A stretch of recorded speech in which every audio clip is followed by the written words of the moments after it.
Hey, welcome everyone to the Speak and Get What You Want podcast. I'm here with TK Stratton. I'm Chad Kirby, and we're going to talk today about a certain characteristic, a certain attribute that impacts your ability to communicate more than perhaps any other thing. And if you understand this, and we're going to show you not only how to understand it, but what you can do to apply it so that you can be successful in every area of your life. And it comes down to this one word, and that word is confidence. And TK, I know this is something you talk about all the time. And people might even be surprised by this, TK, because people come across you and they're like, TK, you're such a confident individual. But when I've had long conversations with you, and you haven't always been that way. It's something that you've had to be very intentional about it. So let me just start off by asking. I'm going to ask you two questions, TK. Number one, why is it that confidence has such an impact in your communication? And number two, how did you get there? How did you get there? But we'll start with number one. Why?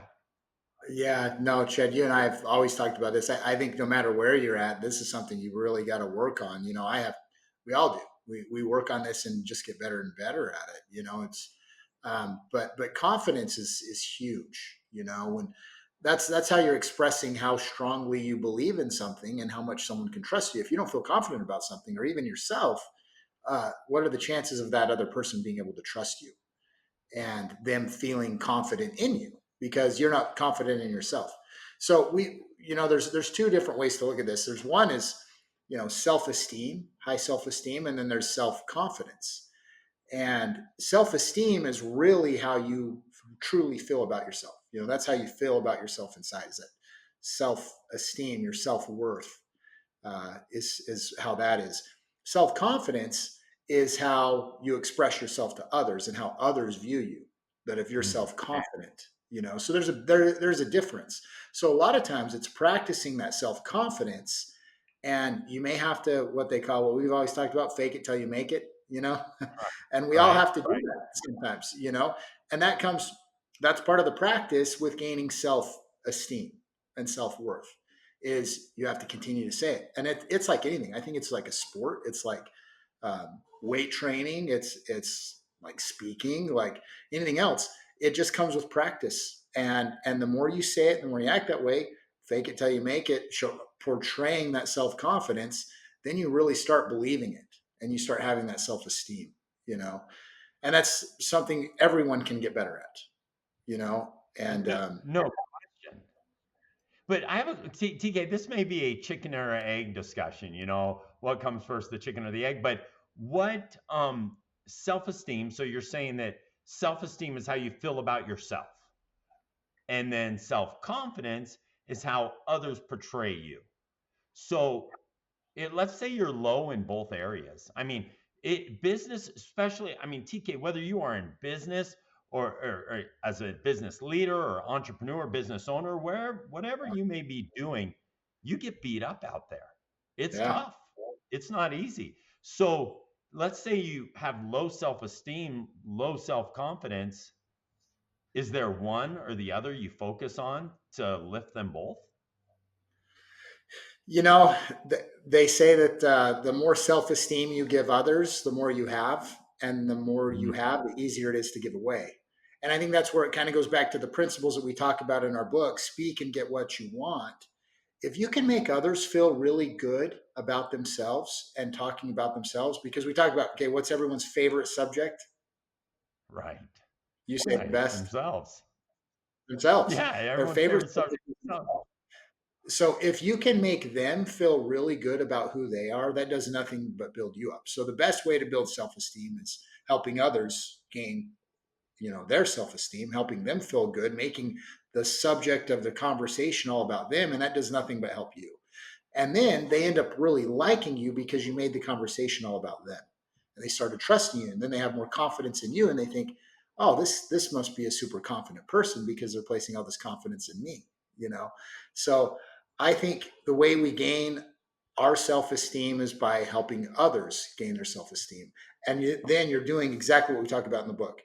speak and get what you want. When you can make the subject all about them and you can really focus on that other person, then you're helping their self esteem, which is actually helping you. And that's helping you get what you want as well, because you're making them feel really good, you know? And that's one thing you've taught me, Chad. I mean, you're really a pro at this. You talk about other people, you make it all about them, and then people want to really be Chad Kirby's friend. Chad Kirby has a ton of friends, and I've always watched that, and that's what you're really good at.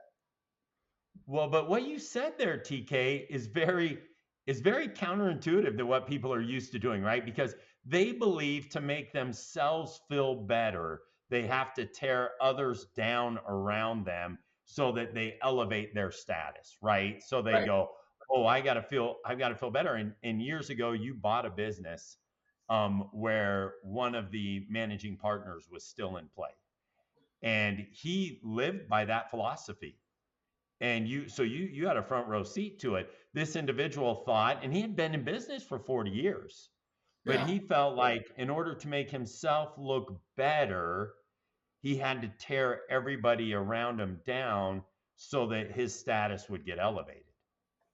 Right. And what happened? Yeah. Yeah. It's exactly what happens. No one ends up liking you, when you're like that. Everyone dislikes you. And so, because the whole subject of the conversation is you. And so, when you're tearing everyone else down, you're really making it all about you. When you're building everyone else up, you're making it all about them, which only helps build you in everyone else's eyes. So, Absolutely. and that takes practice, and the more you practice it, the more it just starts becoming natural. So, again, we've talked about this in previous podcasts, but making the conversations all about them because that's their favorite subject is so critical. And building people up, even the ones that are the hardest to build up, are probably the ones who need it the most, you know, and that's when it becomes really Ab- hard. right, right. Right. And that's whether you're working with someone or if you're leading someone, whatever you're doing, building them up. Now, by the way, as TK mentioned, it can be very difficult.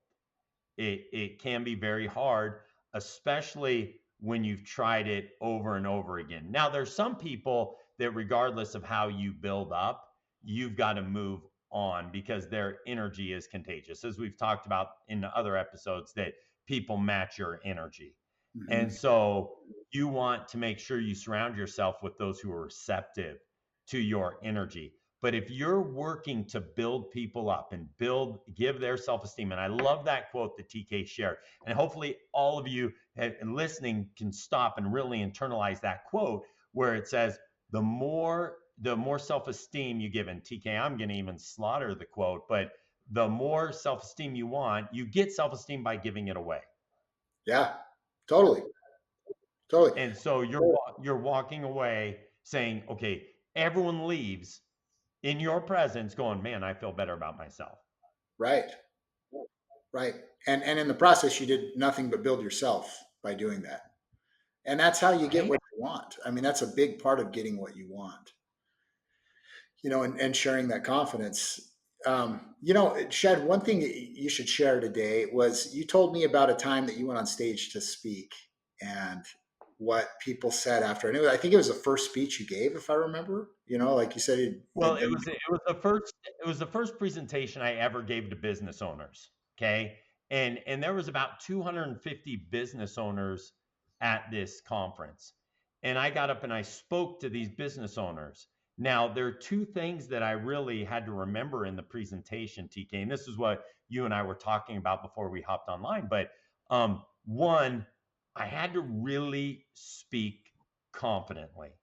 Now, one of the things that when we're speaking and communicating, sometimes we feel like, okay, I want to be humble, or I'm trying. No, you got to speak confidently. And TK, you've taught me this over the years where you've talked about, Chad, you've been successful. Be confident about that, right? Where sometimes we're like, "Oh, I'm gonna be timid, I'm gonna be humble." No, I had to get up on stage and I had to speak confidently. And when you speak definitively and confidently, people are begging. There's a quote that's often shared that people are silently begging to be led. People want to be led. And when you Very. speak with confidence, people go, okay, that's someone that I want to follow. And then I was making it about them in the presentation, never making it like I know everything. But I was teaching them principles and strategies they could use in business confidently to where they thought, okay, I'm going to do this. And then I got off stage, people were like, and it was about a 60-minute presentation, and people were asking me, wow, Chad, that was phenomenal. How long have you been, consulting businesses? And I was like, well, including that minute I was on stage, 61 minutes, because it was new to me, but I approached it with confidence. How are you communicating, and how are people receiving that communication? The people that are speaking, TK, and articulating their message and who they are with confidence, people will follow them and they'll be successful. The challenge is, TK, we have all these doubts within our head, right? And we think to ourselves, oh no, and we get timid, and we talk quietly, and we act, get scared. But the reality is, when we speak confidently, and that's when, TK, we talk a lot about tonality too, and how that impacts the way you communicate. But there are two things I really want people to leave when this episode with is understanding the importance of, one, self-esteem in their communication, and two, their self-confidence, and how people are always reading into that.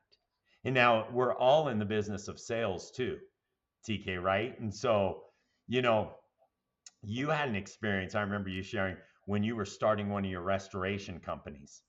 Okay. And you came in to, I believe, was it an insurance company? And you were trying to solicit their business, and they asked you if you used the most common software that anyone uses in the restoration business. And you said, and you hadn't heard of it. Was that right? Yeah, I hadn't heard of it. And the staff, they start laughing Yeah. because you hadn't heard about it. It And reminds me of that's, that, not just going for this story. You talked about your boy, and your boy Max, your son Max. yeah. And he needed Uh-huh. some milk, I think, one day. And he was asking, I think you said he asked you if we had any milk, and you said no, we didn't have any milk, but we can get some or whatever. But what did he do? You tell us about that story. This is really cool. Yeah. So it really comes back, TK, to what the people at the office were doubting you, and I was doubting Max. So what was happening, TK? Max wanted some chocolate milk, and he asked me if I had some chocolate milk, if he could have some chocolate milk. And I said, Max, I will get you chocolate milk as soon as I got to run to the store, and as soon as I get milk, I'll make you some chocolate milk. And so Max, he was about 7 or 8 at the time, and he goes, wait a second. So all you need is milk? Yeah. So Max walked out of the house. The neighbors they happened to be going on vacation, and he walked over there confidently and said, hey, you're going on vacation? And they said, yes. And he said, do you have any milk? And they said, actually, we do. Would you like it? It's going to go bad. And he said, yes. And he walked in our door with a half gallon of milk. And he goes, Dad, are you ready to make my chocolate milk? Right? Because he had that level of confidence in his communication. And I was stunned. I was like, are you kidding me? I said, how did this happen? And he That's goes, well, the incredible. neighbors, they're going on vacation. Yeah, that's incredible. That's And the best so, story. Kids like that, they don't have those hangups, that we end up sometimes gaining over our lives, And I remember that going through that because that was the first time I was, kind of marketing myself for that insurance work. And I went into this agency, and it was actually a claims department for this big insurance company. And I was trying to market myself. Hey, I can help, handle some of the repair work for your claims. And the guy that came to the counter, super nice guy, but I was super confident. I looked him in the eyes, and he's like, "Well, what estimating software do you use?" And I said, well, I just write up an estimate in Word and send it to you. And the girls in the background started laughing, and he smiled at me, but I think he appreciated that I just came in there honest. And I was like, yeah, what estimating software would you like me to use? Like, how does this work? And I didn't stop asking, and so people want to help if they feel like you are willing and you're confident enough to even ask them, even though that wasn't fun getting laughed at in the office, but I was hungry enough and wanted to know. So he literally showed me what estimating software they want us to use, and to look up a class, because they had classes for this software, and showed me where to go to look for the class, and so that I could sign up and things. Helped me tremendously, and so I think those things happen, and we can either take those situations as, oh man, that really can damper your self confidence by getting rejected and getting laughed at and things like that. But if you take it as a learning experience and use it to your advantage, it can turn to your benefit. But you're going to have those things happen. But when you're confident about it, people want to help you. That's what I found when you ask. And that's probably the next thing that I wanted to ask you about, Chad, is you had a situation where you were with a company that um, they really needed to get some sales in the door, and they gave you, uh, I think it was 500,000. Like, Chad, while we're in this room today, we have to sell $500,000 to stay alive, or we're It, down it, and it, out. it, And yeah, there was a lot at stake. Okay. There was a lot at stake. And we had gone out and met with one of our partners, and we had to solidify a $500,000 partnership fee from them. And they were going to sponsor certain events. There was a package deal that we were creating in it, and it was going to be $500,000. And when my colleague and I we flew out to Austin, Texas for this meeting. And as we were in the meeting, as we were approaching, or actually before the meeting, as we're getting ready to go in, my colleague turns to me, Jeff turns to me and says, "We cannot leave that room without $500,000 because we had to hit our goal because there was a lot of funding. There were a lot of things at stake, and we had to get that $500,000." and at the time, Well, we walked. 500,000 was actually a lot for that company. Like, that was a big number, right? For you guys to try and achieve 500,000.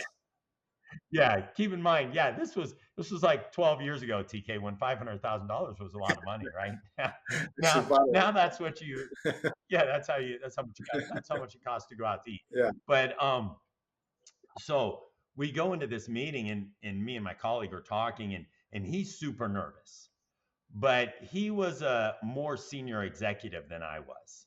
So I knew that at the end of the day, he had to report to the CEO, and I was the junior executive there with him. And so we sit down, and um, we start talking, and I was just confidently approaching this situation, and my voice and my tone and was confident.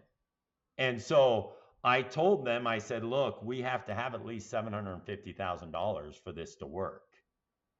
And my colleague looked at me like, wait, we said 500,000. He obviously didn't say that out loud, but he's like, well, we just said 500,000. But I was like, no, I was feeling so confident. Anyway, we walked out of that room with the amount that we needed.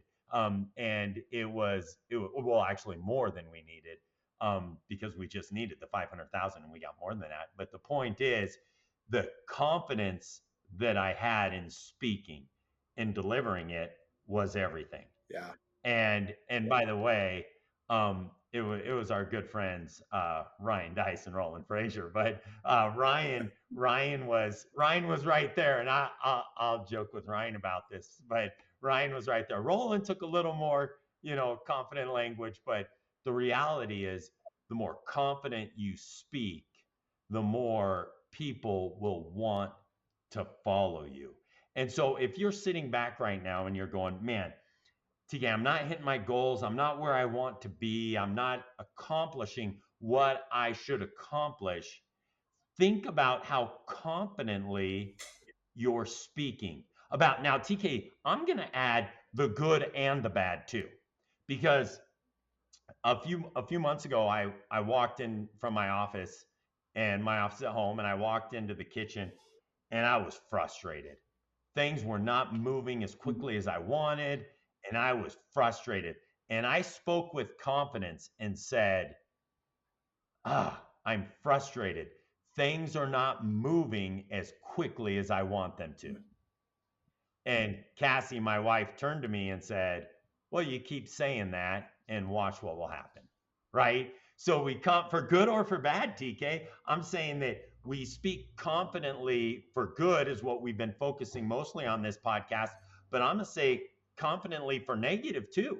And Cassie was saying, whoa, whoa, whoa. Be careful how you speak confidently about bad things too. I'm frustrated. Things aren't moving as quickly. And she's like, well, look, you keep confidently putting that out there, then that's exactly what's going to happen. Yeah. So be careful how you confidently speak, whether good or bad. Sure. You talked about, it's one to be confident when you speak, but also you have to extend that confidence into when you ask, because that's when it seems like it can get weird. Would you agree?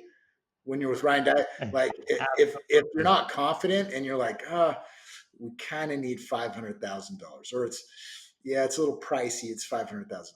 Like that can sometimes get weird. Wouldn't you think if you approach that wrong? Oh, absolutely. But TK, then how did you combat the experience that you shared at the insurance agency? How did you stand there confidently? Because the individual obviously wanted to help you because you came in confident, and he's like, look, I want to help this individual. Had you walked in timidly and you were quietly speaking and looking at the ground and not making eye contact, Yeah, he was not going to help you. sure. Yeah, So how did you combat that when you're like, well, I just write it up on a Word document? that's when it's I mean, what you you, said you right know to just that. and just asking. It's I've heard that. I had a mentor tell me, TK, if you don't ask, you don't get. And so sometimes we get timid to ask, so we'll give this incredible presentation, but we forget to ask that we were trying to sell something, or whatever it is we were trying to do, because we weren't confident enough to ask and really ask directly, hey, it's $500,000, whatever it is. And when you ask that confidently and directly, people feel more confident. Oh, that's what it is. That's what I need to do, but I found it can get weird if you feel weird, and you let your at least for me, if I've let that kind of get in my way and I'm timid about asking or uncomfortable with it, uh, you got to let all that go. You got to let that, your confidence and your self-esteem just come through. Look, this is what it is. And as you portray that confidence, you ask confidently that this is a really good value and this is what it is. People feel that, and then they take it, But if you don't, that's when people feel weird and they don't like to buy weird, you know? Yeah, no, they don't. But especially TK, when we've worked with people in the past and we've taught them the importance of confidence, and they're like, okay, okay, I'm going to do exactly what TK and Chad said. And they do it and they apply it. And then they seem to forget it when it comes to that ask part. So I'm really glad you brought that up, because they're confident all along the way and people are matching their energy of confidence. Then when it comes to the ask, they all of a sudden get weird. Yeah. And I love that quote. Should be on a bumper sticker or something, that people don't buy weird, Yeah. and it just makes them feel uncomfortable. Yeah. Just one more story. I was out to dinner in New York a little while ago with some bankers, and one of them happened to be one of the bankers that had worked with Donald Trump, and this has nothing to do with politics or anything. This is just something that he told me to think about. But he said they were doing a deal with Donald Trump, and then they got down to the closing table. It was a big deal, big real estate deal, and he was telling me all about it. And just we were just talking stories. And he said as they went to go close on the deal and on the loan documents and everything else, and then the equity partners, everything were there, from what I understand. Donald last moment said, "Hey, I need $748,000 a month for personal expenses out of this deal that we need to add into the deal." And talking with the guys, I smiled and he said it with a straight face, you know. Yeah, And that was, years ago. Like you said, when, what, half a million when yours was 500,000 when it was worse. This was years ago. And 748,000 a month in personal expenses, to a lot of people, that's a lot of money, and they were right, laughing because he's right. like, and he said it with a straight face. And but I was asking him, I was like, let me guess, you probably did the deal and you gave it to him, right? And he kind of leaned back and he said, yeah, we did the deal. And it just goes back to, if you don't ask, you don't get, and he asked confidently, he was Right? asked directly, he didn't even smile. He said, this is what it's going to take to get this deal done, you know? And if you I don't love ask, and it goes back to our book, that's why we talk about the title, speak and get what you want. And you got to speak up, you got to ask. And a lot of people want to help you, and you're not going to get it unless you ask. And so, yeah, exactly. Exactly. So TK, as we wrap up, I just want to touch on three things that we've covered here. One, think about and evaluate your self-esteem. And what TK said, the more you want to increase your self-esteem, go give other people self-esteem. The more you give out, the more you get. The second is really your self-confidence. The more self-esteem you give out, the more you will become self-confident. And think about how your self-confidence is coming across in your communication, how you're speaking, how you're talking to others. And then that third piece, and TK, I'm so glad you brought that up, is the ask. How confident are you when you ask? When Donald Trump is asking for almost, well, $750,000 a month, over that, or no, right about that, in expenses for living expenses, and says it confidently, and he gets the deal done. Think about how much better or how much higher you could be living. TK, if we were to take the poll of everyone listening to this podcast, I would guess that 99% of them are living below their potential because of those three specific things we've talked about today. absolutely, totally. So go out and apply that and have a tremendous day. TK, as always, great being with you. You too. Thanks, everybody. See you. Bye now.